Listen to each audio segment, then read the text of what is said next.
ओम शांति। 30 मई 2025 के ईश्वरीय महावाक्य। पहले सुनते हैं आज की मुरली से होमवर्क। बाबा ने कहा, तुम अभी शांति धाम सुख धाम में जाने के लिए ईश्वरीय धाम में बैठे हो। यह सत का संग है जहाँ तुम पुरुषोत्तम बन रहे हो। हम ब्रह्मामुख वंशावली ब्राह्मण हैं। स्वयं भगवान हमें मनुष्य से देवता बनाने की पढ़ाई पढ़ा रहे हैं। इस नशे और खुशी में रहना है। पुरुषोत्तम संगम युग पर पुरुषोत्तम बनने का पुरुषार्थ करना है। अभी हमारी वानप्रस्थ अवस्था है, घर जाना है, इसलिए बाप को याद करना है। और अब सुनते हैं महावाक्यों को विस्तार से। मुरली का सार। मीठे बच्चे, तुम अभी शांति धाम सुख धाम में जाने के लिए ईश्वरीय धाम में बैठे हो। यह सत का संग है जहाँ तुम पुरुषोत्तम बन रहे हो। प्रश्न, तुम बच्चे बाप से भी ऊंच हो, नीच नहीं, कैसे? उत्तर, बाबा कहते, बच्चे मैं विश्व का मालिक नहीं बनता, तुम्हें विश्व का मालिक बनाता हूँ तो ब्रह्मांड का भी मालिक बनाता हूँ। मैं ऊंचते ऊंच बाप तुम बच्चों को नमस्ते करता हूँ, इसलिए तुम मेरे से भी ऊंच हो। मैं तुम मालिकों को सलाम करता हूँ, तुम फिर ऐसा बनाने वाले बाप को सलाम करते हो। ओम शांति। मीठे मीठे रूहानी बच्चों को नमस्ते। रेस्पॉन्ड भी नहीं करते हो, बाबा नमस्ते। क्योंकि बच्चे जानते हैं बाबा हमको ब्रह्मांड का मालिक भी बनाते हैं और विश्व का मालिक भी बनाते हैं। बाप तो सिर्फ ब्रह्मांड का मालिक बनते हैं, विश्व का मालिक नहीं बनते। बच्चों को ब्रह्मांड और विश्व दोनों का मालिक बनाते हैं, तो बताओ बड़ा कौन ठहरा? बच्चे बड़े ठहरे ना, इसलिए बच्चे फिर नमस्ते करते हैं। बाबा आप ही हमको ब्रह्मांड और विश्व का मालिक बनाने आते हो, इसलिए आपको नमस्ते। मुसलमान लोग भी मालेकम सलाम, सलाम मालेकम कहते हैं ना। तुम बच्चों को यह खुशी है जिनको निश्चय है, निश्चय बिगर तो कोई यहाँ आ भी ना सके। यहाँ जो आते हैं वह जानते हैं हम कोई मनुष्य गुरु के पास नहीं जाते हैं। मनुष्य बाप के पास, टीचर के पास व मनुष्य गुरु के पास नहीं जाते। तुम आते हो रूहानी बाप, रूहानी टीचर, रूहानी सतगुरु के पास। वह मनुष्य तो अनेक हैं, यह एक ही है। यह परिचय कोई को भी था नहीं। भक्ति मार्ग के शास्त्रों में भी है कि रचता और रचना को कोई भी नहीं जानते। ना जानने कारण उनको आर्फन कहा जाता है। जो अच्छे पढ़े लिखे होते हैं समझ सकते हैं हम सभी आत्माओं का बाप एक ही निराकार है। वह आकर के बाप, टीचर, सतगुरु भी बनते हैं। गीता में श्री कृष्ण का नाम बाला है। गीता सर्वशास्त्रमयी शिरोमणि, सबसे उत्तम ते उत्तम। गीता को ही माई बाप कहा जाता है और जो भी शास्त्र हैं उनको मात पिता नहीं कहेंगे। श्रीमद् भगवत गीता माता गाई जाती है।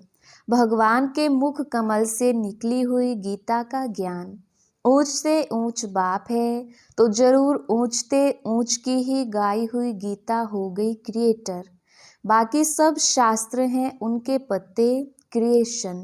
रचना से कभी वर्षा मिल ना सके, अगर मिलेगा भी तो अल्पकाल के लिए। दूसरे इतने ढेर शास्त्र हैं जिनके पढ़ने से अल्पकाल का सुख मिलता है, एक जन्म के लिए। जो मनुष्य ही मनुष्यों को पढ़ाते हैं। हर प्रकार की जो भी पढ़ाइयाँ हैं वह अल्पकाल के लिए मनुष्य को पढ़ाते हैं।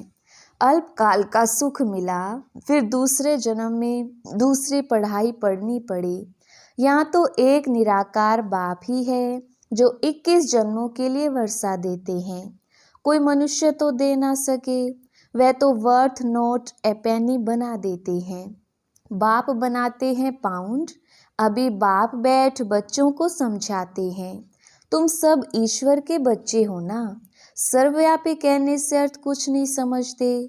सब में परमात्मा है तो फिर फादरहुड हो जाता है। फादर ही फादर तो फिर वर्षा कहाँ से मिले, किसका दुख कौन हरे। बाप को ही दुख हरता सुख करता कहा जाता है। फादर ही फादर का तो कोई अर्थ ही नहीं निकलता। बाप बैठ समझाते हैं, यह है ही रावण राज्य। यह भी ड्रामा में नोंद है, इसलिए चित्रों में भी क्लियर कर दिखाया है। तुम बच्चों की बुद्धि में है, हम पुरुषोत्तम संगम युग पर हैं। बाप पुरुषोत्तम बनाने आए हुए हैं। जैसे बैरिस्ट्री डॉक्टरी आदि पढ़ते हैं, जिससे मर्तबा पाते हैं, समझते हैं इस पढ़ाई से हम फलाना बनूंगा। यहाँ तुम सत के संग में बैठे हो, जिससे तुम सुख धाम में जाते हो। सत धाम भी दो हैं, एक सुख धाम, दूसरा है शांति धाम। यह है ईश्वर का धाम। बाप रचता है ना। जो बाप द्वारा समझकर होशियार होते जाते हैं, उनका कर्तव्य है सर्विस करना। बाप कहेंगे तुम अभी समझकर होशियार हुए हो, तो शिव के मंदिर में जाकर समझाओ। उन्हें बोलो इस पर फल फूल मक्खन घी अख के फूल गुलाब के फूल वैरायटी क्यों चढ़ाते हो। कृष्ण के मंदिर में अख के फूल नहीं चढ़ाते हैं, वहाँ बहुत अच्छे खुशबूदार फूल ले जाते हैं। शिव के आगे अख के फूल तो गुलाब के फूल भी चढ़ाते हैं। अर्थ तो कोई जानते नहीं। इस समय तुम बच्चों को बाप पढ़ाते हैं, कोई मनुष्य नहीं पढ़ाते। और सारी दुनिया में मनुष्यों को मनुष्य पढ़ाते हैं। तुम भगवान तुमको पढ़ाते हैं, कोई मनुष्य को भगवान कदाचित कहा नहीं जाता। लक्ष्मी नारायण को भी भगवान नहीं, उनको देवी देवता कहा जाता है। ब्रह्मा विष्णु शंकर को भी देवता कहेंगे। भगवान एक बाप ही है, वह है सभी आत्माओं का बाप। सभी कहते भी हैं हे परम पिता परमात्मा। उनका सच्चा सच्चा नाम है शिव, और तुम बच्चे हो सालिग्राम। पंडित लोग जब रुद्र यज्ञ रचते हैं तो शिव का बहुत बड़ा लिंग बनाते हैं और सालिग्राम छोटे छोटे बनाते हैं। सालिग्राम कहा जाता है आत्मा को, शिव कहा जाता है परमात्मा को। वह सभी का बाप है। हम सब हैं भाई भाई, कहते भी हैं ब्रदरहुड। बाप के बच्चे हम भाई भाई हैं। फिर भाई बहन कैसे हुए। प्रजापिता ब्रह्मा के मुख से प्रजा रची जाती है, वह है ब्राह्मण और ब्राह्मणियाँ। हम प्रजापिता ब्रह्मा की संतान हैं, इसलिए बीके कहलाते हैं। अच्छा, ब्रह्मा को किसने पैदा किया। भगवान ने। ब्रह्मा विष्णु शंकर ये सब क्रिएशन है। सूक्ष्म वतन की भी रचना हो गई। ब्रह्मा मुख कमल से तुम बच्चे निकले हो, ब्राह्मण ब्राह्मणियाँ कहलाते हो। तुम ब्रह्मा मुख वंशावली एडोप्टेड हो। प्रजापिता ब्रह्मा बच्चे कैसे पैदा करेंगे, जरूर एडोप्ट करेंगे। जैसे गुरु के फॉलोअर्स एडोप्ट होते हैं, उनको कहेंगे शिष्य। तो प्रजापिता ब्रह्मा सारी दुनिया का पिता हो गया, उनको कहा जाता है great great grand father. Prajapita Brahma तो यहाँ चाहिए ना। सूक्ष्म वतन में भी ब्रह्मा है, नाम गाया हुआ है ब्रह्मा विष्णु शंकर, परंतु सूक्ष्म वतन में प्रजा तो होती नहीं। प्रजापिता ब्रह्मा कौन है, ये सब बाप बैठ समझाते हैं। वह ब्राह्मण लोग भी अपने को ब्रह्मा की औलाद कहते हैं। अब ब्रह्मा कहाँ है। तुम कहेंगे यह बैठे हैं, वह कहेंगे होकर गया है। वह फिर अपने को पुजारी ब्राह्मण कहलाते हैं। अभी तुम तो प्रैक्टिकल में हो। प्रजापिता ब्रह्मा के बच्चे आपस में भाई बहन हो गए। ब्रह्मा को एडॉप्ट किया है शिव बाबा ने। कहते हैं मैं इस बूढ़े तन में प्रवेश कर तुमको राजयोग सिखलाता हूँ। मनुष्य को देवता बनाना यह कोई मनुष्य का काम नहीं है, बाप को ही रचता कहा जाता है। भारतवासी जानते हैं शिव जयंती भी मनाई जाती है। शिव है बाप। मनुष्यों को यह भी पता नहीं है कि देवी देवताओं को यह राज्य किसने दिया। स्वर्ग का रचयिता है ही परमात्मा, जिसको पतित पावन कहा जाता है। आत्मासुल पवित्र होती है, फिर सतो रजो तमो में आती है। इस समय कलयुग में सब हैं तमो प्रधान, सतयुग में सतो प्रधान थे। आज से 5000 वर्ष पहले लक्ष्मी नारायण का राज्य था। 2500 वर्ष देवताओं के डिनाइस्टी चली, उनके बच्चों ने भी राज्य किया ना। Lakshmi Narayan the first, the second, ऐसे चला आता है। मनुष्यों को इन बातों का कुछ भी पता नहीं है। इस समय है सब तमो प्रधान, पतित। यहाँ एक भी मनुष्य पावन हो ही नहीं सकता। सभी पुकारते हैं, हे पतित पावन आओ, तो पतित दुनिया हुई ना। इनको ही कलयुग नरक कहा जाता है। नई दुनिया को स्वर्ग, पावन दुनिया कहा जाता है। फिर पतित कैसे बने, ये कोई नहीं जानते। भारत में एक भी मनुष्य नहीं जो अपने 84 जन्मों को जानता हो। मनुष्य मैक्सिमम 84 जन्म लेते हैं, मिनिमम 1 जन्म।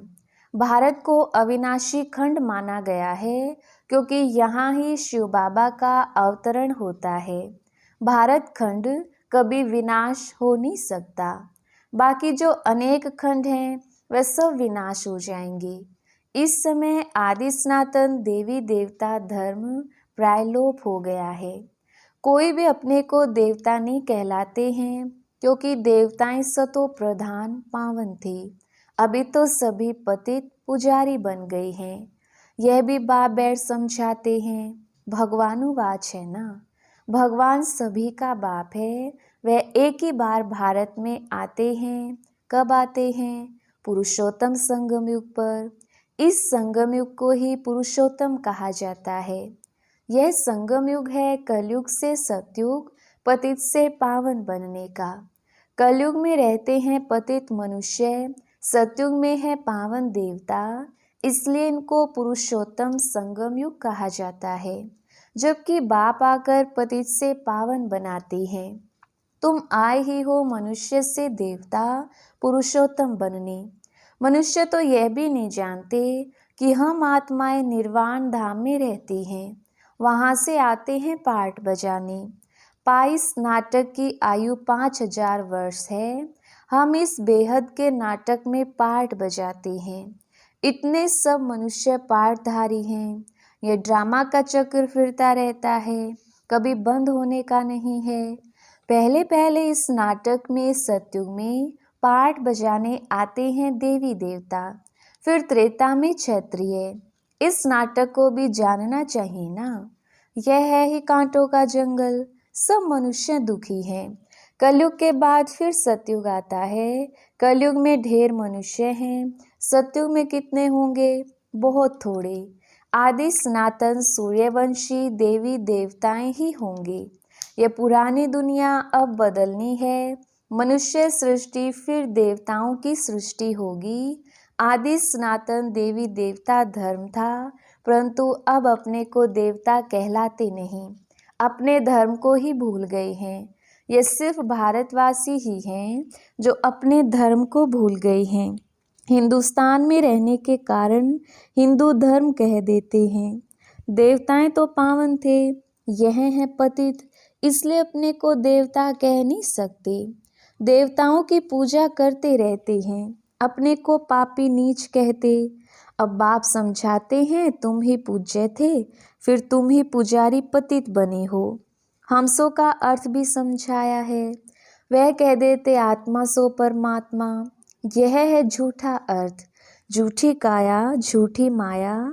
सतयुग में ऐसे नहीं कहेंगे। सचखंड की स्थापना बाप करते हैं, झूठखंड फिर रावण बनाते हैं। यह भी बाप आकर समझाते हैं। आत्मा क्या है, परमात्मा क्या है, यह भी कोई नहीं जानते। बाप कहते हैं, तुम आत्मा बिंदी हो, तुम्हारे में 84 जन्मों का पार्ट नूंदा हुआ है। हम आत्मा कैसी हैं यह कोई नहीं जानते हैं।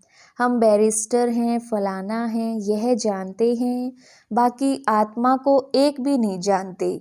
बाप ही आकर पहचान देते हैं। तुम्हारी आत्मा में 84 जन्मों का पार्ट अविनाशी नूंदा हुआ है, जो कभी विनाश नहीं हो सकता। यही भारत गार्डन ऑफ फ्लावर था, सुख ही सुख था। अभी दुख ही दुख है, यह बाप नॉलेज देते हैं। तुम बच्चे बाप द्वारा अभी नई नई बातें सुनते हो। सबसे नई बात है, तुम्हें मनुष्य से देवता बनना है। तुम जानते हो मनुष्य से देवता बनने की पढ़ाई कोई मनुष्य नहीं पढ़ाते हैं, भगवान पढ़ाते हैं। उस भगवान को सर्वव्यापी कहना यह तो गाली देना है। अब आप समझाते हैं, मैं हर 5000 वर्ष बाद आकर भारत को स्वर्ग बनाता हूँ, रावण नरक बनाते हैं। ये बातें दुनिया में और कोई नहीं जानते। बाप ही आकर तुमको मनुष्य से देवता बनाते हैं। गायन भी है, मूत पलीती कपड़ धोए, वहाँ विकार होता नहीं, वह है ही संपूर्ण निर्विकारी दुनिया। अभी है विशेष वर्ल्ड, बुलाते भी हैं पतित पावन आओ। हमको रावण ने पतित बनाया है, परंतु जानते नहीं कि रावण कब आया, क्या हुआ। रावण ने कितना कंगाल बना दिया है। भारत 5000 वर्ष पहले कितना साहूकार था। सोने हीरे जवाहरों के महल थे, कितना धन था। अभी क्या हालत है। सो सिवाय बाप के सिरताज कोई बना ना सके। अभी तुम कहते हो शिव बाबा भारत को हेवन बनाते हैं। अब बाप कहते हैं मौत सामने खड़ा है, तुम वानप्रस्थी हो, अब जाना है वापिस, इसलिए अपने को आत्मा समझो, मामेकम याद करो तो पाप भस्म हो जाएंगी। अच्छा, मीठे मीठे सिकिलदे बच्चों प्रति माता पिता बाप दादा का याद प्यार और गुड मॉर्निंग। रूहानी बाप की रूहानी बच्चों को नमस्ते। हम रूहानी बच्चों की रूहानी बाप दादा को याद प्यार, गुड मॉर्निंग और नमस्ते जी। धारणा के लिए मुख्य सार। पहला पॉइंट, हम ब्रह्मा मुख वंशावली ब्राह्मण हैं। स्वयं भगवान हमें मनुष्य से देवता बनाने की पढ़ाई पढ़ा रहे हैं। इस नशे और खुशी में रहना है। पुरुषोत्तम संगम युग पर पुरुषोत्तम बनने का पुरुषार्थ करना है। दूसरा पॉइंट, अभी हमारी वानप्रस्थ अवस्था है, मौत सामने खड़ा है, वापिस घर जाना है, इसलिए बाप की याद से सब पापों को भस्म करना है। वरदान, नॉलेज रूपी चाबी द्वारा भाग्य का अखुट खजाना प्राप्त करने वाले माला माल भव। विस्तार, संगम युग पर सभी बच्चों को भाग्य बनाने के लिए नॉलेज रूपी चाबी मिलती है। ये चाबी लगाओ और जितना चाहे उतना भाग्य का खजाना लो। चाबी मिली और मालामाल बन गई। जो जितना मालामाल बनते हैं उतना खुशी स्वतः रहती है। ऐसे अनुभव होता है जैसे खुशी का झरना अखुट अविनाशी बहता ही रहता है। वे सर्व खजानों से भरपूर मालामाल दिखाई देते हैं। उनके पास किसी भी प्रकार की अप्राप्ति नहीं रहती। स्लोगन, बाप से कनेक्शन ठीक रखो तो सर्व शक्तियों की करंट आती रहेगी। अव्यक्त इशारे, रूहानी रॉयल्टी और प्योरिटी की पर्सनालिटी धारण करो। जितना पवित्रता है उतनी ब्राह्मण जीवन की पर्सनालिटी है। अगर पवित्रता कम तो पर्सनालिटी कम। ये प्योरिटी की पर्सनालिटी सेवा में भी सहज सफलता दिलाती है। लेकिन यदि एक विकार भी अंश मात्र है तो दूसरे साथी भी उसके साथ जरूर होंगे। जैसे पवित्रता का सुख शांति से गहरा संबंध है, ऐसे अपवित्रता का भी 5 विकारों से गहरा संबंध है। इसलिए कोई भी विकार का अंश मात्र ना रहे, तब कहेंगे पवित्रता की पर्सनालिटी द्वारा सेवा करने वाली। अच्छा, ओम शांति।